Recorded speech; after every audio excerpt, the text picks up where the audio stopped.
আগামী আসিয়ে প্রোগ্রামে বসি অনেক ধরনের বক্তব্য, শুধুমাত্র একটা দল ছাড়া সমস্ত দল তাদেরকে দাওয়াত দেওয়া হয়েছে, ছাত্রদেরকে তাদেরকে দাওয়াত দেওয়া হয়েছে, সবাই সেই জায়গায় উপস্থিত এবং সবাই বক্তব্য দেওয়ার সুযোগ পেয়েছিল এবং তারা দিয়েছে। আমির জামাত এত আবেগপূর্ণ, ঘন আবেগ আপ্লুত হয়ে বক্তব্য শুরু করেছেন। বক্তব্যের মাঝে পড়েছিলেন, দেখেন নাই? হ্যাঁ, আবার দিয়ে বক্তব্য দেওয়া শুরু করেছে। শমীন্দ্র মাসুদ এরকম করে ধরছে, উনি কথা বলতেছে, আবার উনি পড়ে গেল। আবার ওনার 3-4 জন ডাক্তার ছিল ওখানে, আবার উনি বসিয়ে বক্তব্য দিচ্ছে। অর্থাৎ অনেকগুলো কথা ছিল, কথাগুলো উনি শেষে কিছু কিছু কথা বলছে, কয়েকটা কথা বলছে। আগামী দিনে যদি ইসলাম যদি ক্ষমতায় যায়, আপনারা যদি এই কাজটা করেন, আল্লাহ যদি রহমত করে, তাহলে সুদ মুক্ত গাড়ি এমপিরা এটা ব্যবহার করবে। কথা শুনছেন? আরো অনেক কথা বলা হয়েছে। উনি সর্বশেষ কথা বলছে, চাঁদাবাজ করবো না, চাঁদাবাজি করতে হতে দেব না, আমরাও চাঁদাবাজ করবো না বা হবো না। অর্থাৎ বাংলাদেশে চাঁদাবাজি আর থাকতে দেওয়া হবে না। অনেক আবেগ আপ্লুত হয়ে উনি পাগলের মতো হয়ে গেছে। আর আমি কয়েকজন লোকের কাছে শুনছিলাম, সোয়ার্ডুদ্দিনে 71 সালের পরে যে ভাষণটা ছিল, ওই ভাষণের এরকম মানুষ নয়, কিন্তু আবেগ আপ্লুত। আর 19শে জুলাই যেরকম মানুষ আবেগ নিয়ে ওই জায়গায় জমা হয়েছে, শুধু দুইটা কারণ। ওই দিনকার কথা একটা, সোয়ার্ডুদ্দিনের ভাষণ, আর হলো 19শে জুলাই। যারা ওই মাঠে গেছে তারাই বুঝতে পারবে যে কি পরিমাণ সংখ্যক সেখানে জনগণ উপস্থিত ছিল। আলহামদুলিল্লাহ, আল্লাহ শুকরিয়া। সর্বশেষ কথাটা, আমির জামাত এই বক্তব্যটা সামনে রেখে কথা বলতে পারেন নাই, যার পরে উনি 2বার পড়ে যাওয়ার পরেও উনি কথা বলেছেন।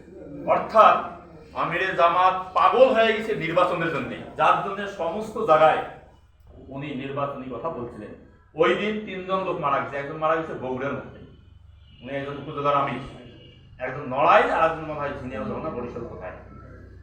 উনি ওখান থেকে ফিরে গিয়ে হাসপাতালে গেছিলেন। ওখানে ফখরুল আর আরেকজন গেছিলেন রাজনৈতিক নেতা, দেখা সাক্ষাৎ করার পর উনি রাত্রে চলে গেছেন, বলছে আপনার অত কথা বলা যাবে না। উনি পরের দিন, তারপরের দিন হেলিকপ্টার ভাড়া করিয়ে এই 3 জন লোকের কবর জিয়ারত করিয়ে রংপুরের মধ্যে সর্বশেষ, বগুড়া থেকে রংপুর এসে উনি আবার ফ্লাইটে চলে গেছে ঢাকায়। তার মাথা মগজটায় একমাত্র একটাই কাজ, নির্বাচন। সামনে যে কোনো কাজ কি? নির্বাচন। আমাদেরকেও মাঠে মাথাটা এইরকম থাকা লাগবে না। এই প্রোগ্রাম তুমি যাওয়ার পরে যখন কর্মসূচি ঘোষণা করবে, আমরা কি ওই সময় বোধহয় কাজ শুরু করবো নাকি? না। কিছুদিন আগে আমাদের এই যে আঞ্চলিক দায়িত্বশীল আসি গেছে মমতাজ ভাই, বলছে যে হাটে বাজারে চার দোকানে যেখানেই যাবেন, এই নির্বাচনের কথা সব জায়গায় এটা আমাদেরকে ছেড়ে দিতে হবে। অন্য দলে কাকে দিবে না দিবে আছে এরকম, আমাদের তো সিলেক্টেড নাকি গল? আমাদের কি ক্যান্ডিডেট সিলেক্টেড না? সমস্ত জায়গায় যেখানে যাওয়া কথার সুযোগ, মুখ বন্ধ করে থাকার আর সুযোগটা নাই। ওই দিনকার কথা, তখনকার কথা, সেদিনকার আমাদের মমতাজ ভাই একটা কথা বলছিলেন 1979 সালে।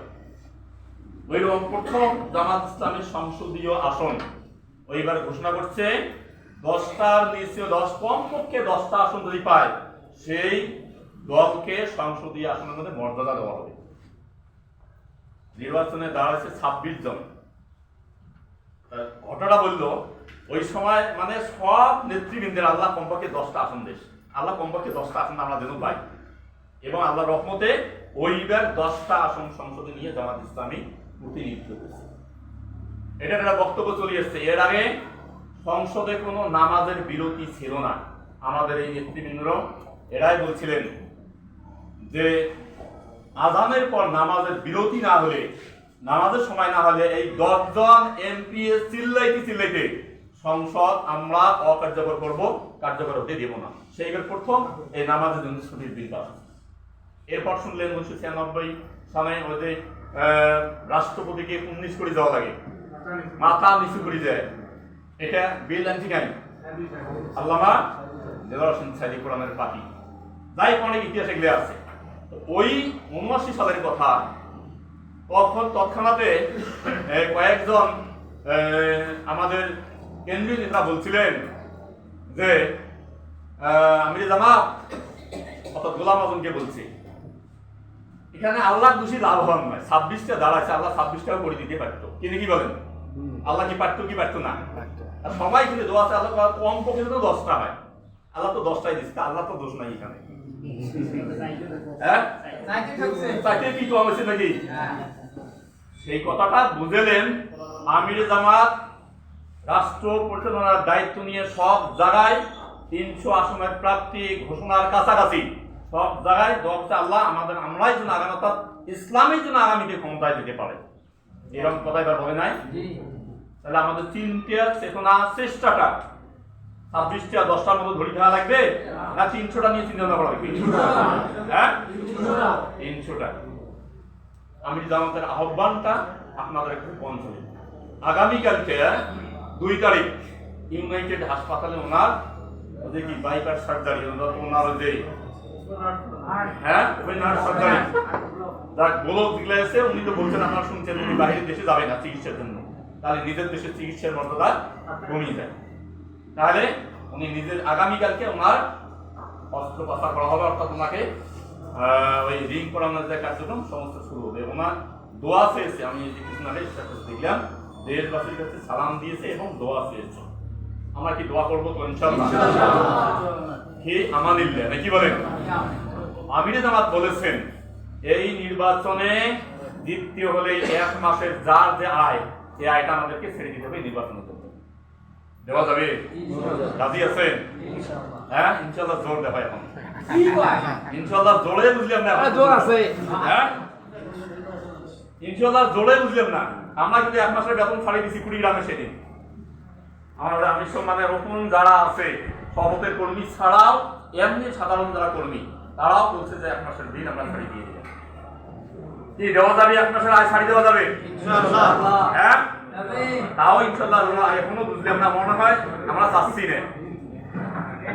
জান আর মাল আল্লাহ তাআলা বলেছেন এই ওয়াদা আল্লাহ ফেল মারবে দেখি। এই জানের বিনিময় মালের বিনিময় আল্লাহ কি দিবে আমাদেরকে? জান্নাত। হ্যাঁ জান্নাত। জান্নাত। তাহলে জানের মালিক হলো আল্লাহ, মালেরও মালিক আল্লাহ। মাল আমাদের হাতে আল্লাহ তাআলা আমানত করে দিয়েছেন, আমরা কার্পণ্য করলেই আল্লাহ কিন্তু আমাদেরকে ক্ষমতা দেবেন না। রাসূল সাল্লাল্লাহু আলাইহি ওয়াসাল্লাম যখন মক্কা থেকে মদিনায় হিজরত করছিলেন, মানে জান্নাত সব ধরে গেছে, চাকরি বাড়ি টাকা পয়সা জায়গা জমি সব ধরে গেছে। হ্যাঁ যখন এই শুনতে হিজরত করতে হবে সব ছেড়ে তারা চলে গেছে। এইরকম যদি একদল মর্দে মুজাহিদ জান্নাত বিক্রির ওয়াদা আল্লাহর কাছে এরকম যদি একদল না দাঁড়ায়, আল্লাহ তাদের কাছে ওয়াদা তাদেরকে ক্ষমতা দেবে না। এখন কি দেওয়া যাবে? মাল দেওয়া যাবে ইনশাআল্লাহ। 1 মাসের আয় এর চেয়েও বেশি বেতন নাই, সংসারে যা আয় হয় এই আয়টাই আমাদের সংগঠনের ফান্ডে জমা দিতে হবে। আমি জামাতের আহ্বান রাজি আছি ইনশাআল্লাহ। একটু দেখি একটা হাতটা দেখতেছি 1 মাসের আয় আমরা ওয়াদা দিয়েছি, দেওয়া শুরু করে হাত তুলেছি, এই ওয়াদা যেন ঠিক থাকে নাকি বলেন? ওয়াদা ঠিক থাকবে ইনশাআল্লাহ। আল্লাহ তাআলা আমাদের সবার হাতকে কবুল করে নিয়ে সম্মানিত ভাইরা। এরপর বলা হয়েছে এখন থেকে কার্যক্রম শুরু, অর্থাৎ ইউনিয়ন সভাপতি অথবা ওয়ার্ড সভাপতি তাদের নির্দেশনা ওয়ার্ড অথবা কেন্দ্র কমিটি গঠনের সাথে সাথে কিছুদিন আগেই এই মমতা ভাই বলে গিয়েছিলেন নির্বাচনের দিন কমপক্ষে 200 জন লোকের একটা বাহিনী থাকবে। কয়শো জন? 200 জন। 50 জন ওই সেন্টারের কাছেই সর্বদাই, বাকি 150 জন থাকবে ওদের রিক্সা যাওয়া আসা, ভোটার সিরিপ দেওয়া, বিভিন্ন গ্রুপ কার্যক্রম যা থাকবে এই কথাগুলোতে এই কাজের মধ্যে আমাদেরকে কাজে লেগে নির্বাচনের দিন একটু খাওয়া কমও যদি হয়, হালকা খাওয়ায় হোক অথবা নাই হোক, এই ভোট যুদ্ধে সেদিন আমাদেরকে মাঠে ময়দানে থাকতে হবে। যারা নাম দেন নাই কেন্দ্র কমিটির মধ্যে আমি উদাত্ত আহ্বান জানাচ্ছি আজকে উপজেলার পক্ষ থেকে, ওই কমিটির মধ্যে কেন্দ্র কমিটি যখন হবে, হয়তো অনেকগুলো জায়গায় হয়ে গেছে, ওই জায়গাতে ডাকলেই থাকবেন এবং কেন্দ্র কমিটির যে যাকে যেখানে যে দায়িত্ব দিয়ে নাম লেখার নির্দেশ দেওয়া হয় সেই কাজটা করবেন। করা যাবে ইনশাআল্লাহ। আল্লাহ তাআলা আমাদেরকে এই কাজ করা তৌফিক দান করুন।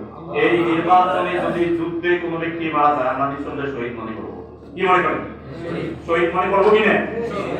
যেহেতু বাংলাদেশের আইন পরিবর্তন হবে এই সংসদীয় প্রার্থীর মধ্যে, এই জন্যই আমাদেরকে এই যুদ্ধে জয় হতেই হবে। 2 নম্বর কথা, কোন প্রোপাগান্ডা বিভিন্ন ধরনের যখন তখন চলিয়েছে এটাতে কান দেওয়া যাবে না। শুনছেন কি? এই যে চলছে কয়েকদিন আগে 4টে ইসলামী দল ওরা আলাদা ভাবে বসছে, একটু গাঠি ছাড়া যার জন্য এই 4টে দল একসঙ্গে বসছে। এইদিকে এই 4টে দলের লোক দেখিয়ে বিভিন্ন মিডিয়ায় অনেক কথা বলা শুরু করছে, জামাত ইসলামীকে ছাড়িয়ে 4টে দল মানে আলাদা হয়ে গেছে। দেখছেন কি দেখেন নেই? এছাড়াও বিভিন্ন কথা আসবে, জামাতের সাথে কেউ নাই, আমি জামাত নাই, সমস্যা হয়ে গেছে, তারপরে জামাত ইসলামী নির্বাচনে যাবে না।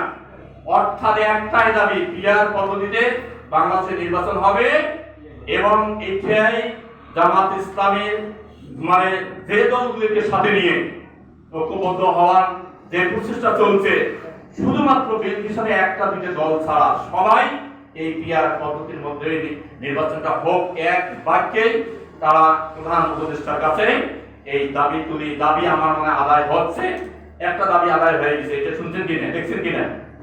হ্যাঁ 100 দেখেন, অনেকে ভিডিও দেখেনি, 100 আসন পিয়ার পদ্ধতিতে এটা হবে, বাকিগুলো আদায় হবে ইনশাআল্লাহ। বাকি যে দাবিগুলো আছে সেগুলো আদায় হবে।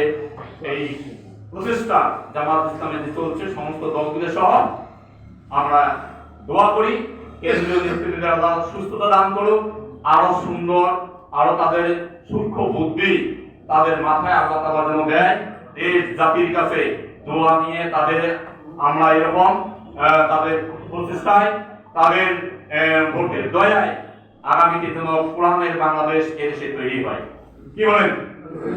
কি চাই তো ইনশাআল্লাহ? আপনাদের সবার কাছে উদাত্ত আহ্বান রেখে আমি আমার কথা শেষ করছি। আসসালামু আলাইকুম।